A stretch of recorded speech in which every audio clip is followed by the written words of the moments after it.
When I was 14 years old, I lived with my mom, my dad, my two brothers, and my sister in a quiet rural town in Florida. Even now, I still miss a lot about living there. The warm evenings, the endless stretches of trees, and the peaceful silence that usually settled over our neighborhood after sunset are memories that never really faded. But there was one thing I never missed: the storms. Florida's storms weren't ordinary rainstorms. They arrived with a kind of violence that made the entire world seem unstable. Thunder would shake the walls, lightning would turn midnight into daylight, and the rain would fall so hard it sounded like thousands of fists pounding against the roof. One Saturday night, one of those storms rolled in. It was only around 8 o'clock, but the sky outside looked like midnight. My sister had gone to a friend's house, leaving me and my two brothers searching for something to do while the rain trapped us indoors. We eventually settled in front of the television, playing an old PlayStation 2 wrestling game where WWE superstars drove cars and blasted each other with ridiculous weapons. I can't remember the title anymore, but I remember every second that followed. I had my younger brother cornered and was about to win when the television suddenly went black. The room fell into complete darkness. At almost the exact same moment, a loud popping sound echoed from somewhere outside, followed by another crack of thunder that rattled every window in the house. For a few seconds, none of us spoke. The only sound was the rain hammering against the roof. "We lost power," one of my brothers finally muttered. We assumed a fuse had blown somewhere outside. It wasn't unusual during heavy storms, so we called for Dad. By the time we found him, he was already pulling on his rain jacket. He barely looked surprised. "Grab the flashlight," he said.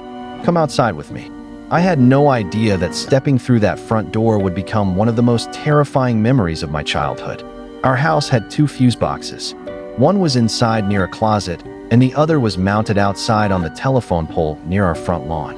Dad opened the outdoor box while I stood beside him, holding the flashlight steady so he could see. Rain soaked us within seconds.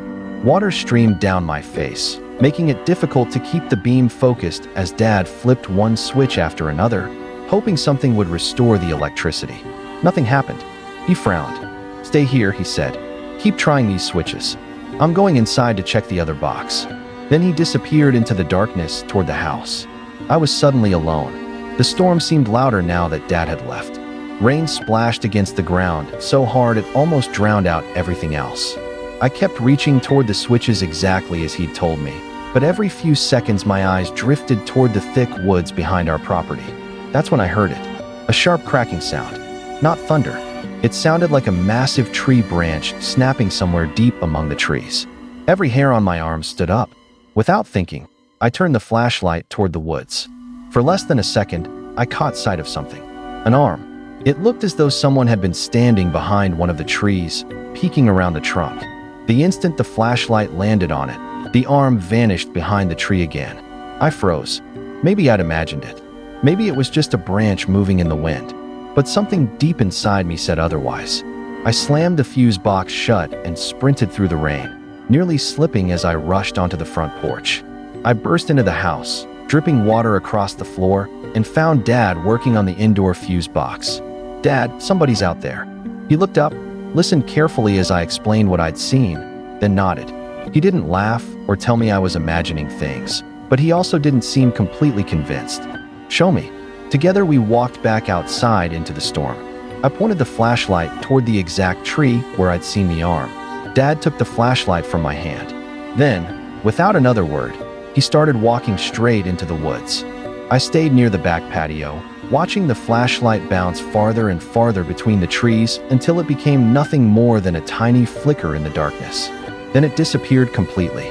For the first time that night, I realized just how dark the woods really were.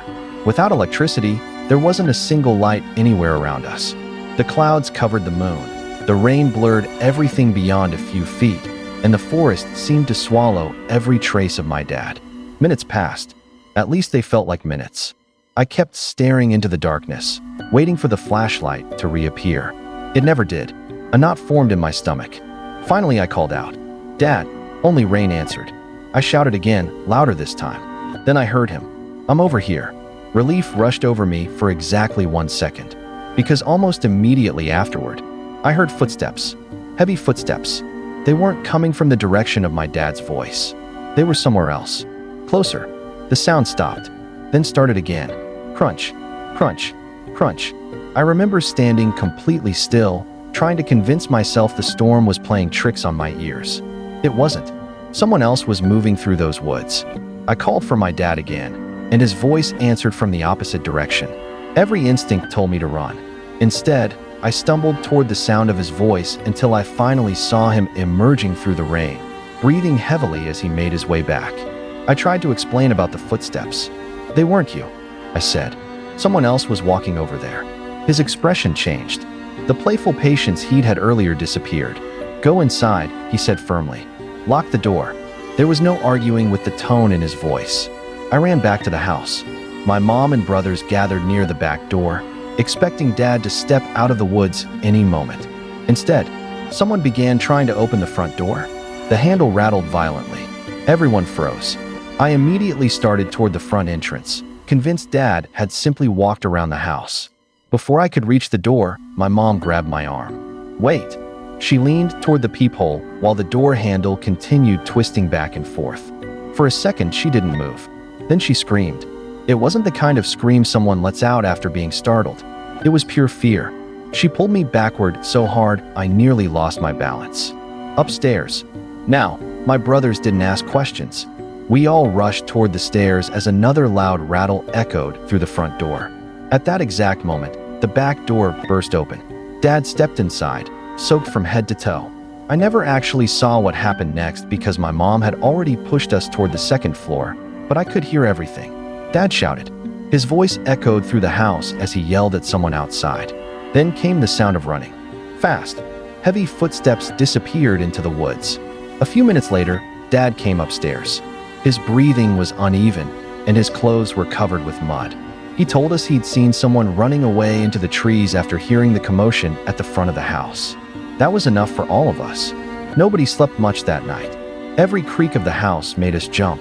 Every gust of wind against the windows sounded like someone trying to get back inside. The electricity eventually returned, but none of us felt any safer. Morning couldn't come fast enough. When daylight finally broke, Dad walked around the outside of the house to make sure everything looked normal. Then he called for Mom. His voice carried a seriousness that instantly made my stomach drop. Something was wrong. Very wrong. When we reached the basement, the first thing we noticed was the broken window. Glass covered the ground beneath it. Rainwater had blown inside during the night, leaving the floor damp. Then we saw the footprints.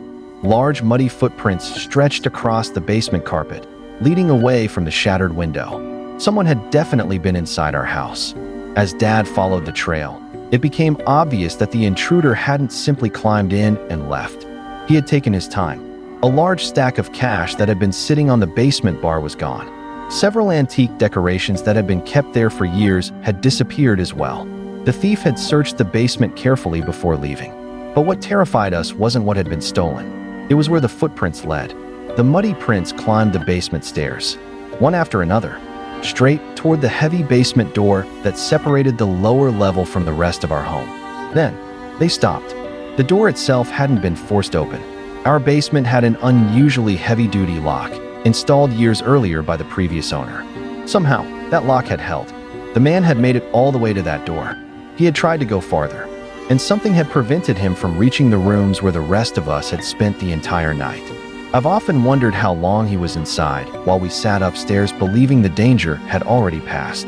I wonder whether he heard us talking through the floor, whether he knew exactly where we were, or whether he stood only a few feet away from that locked door, deciding what to do next. Those questions have stayed with me ever since. People sometimes ask what the scariest part of that night was. It wasn't seeing what looked like an arm behind a tree. It wasn't hearing footsteps in the woods. It wasn't even someone trying to open our front door during the storm. The scariest part was discovering that while we believed the nightmare was happening outside, a stranger had already found another way into our home, and only one locked door may have been the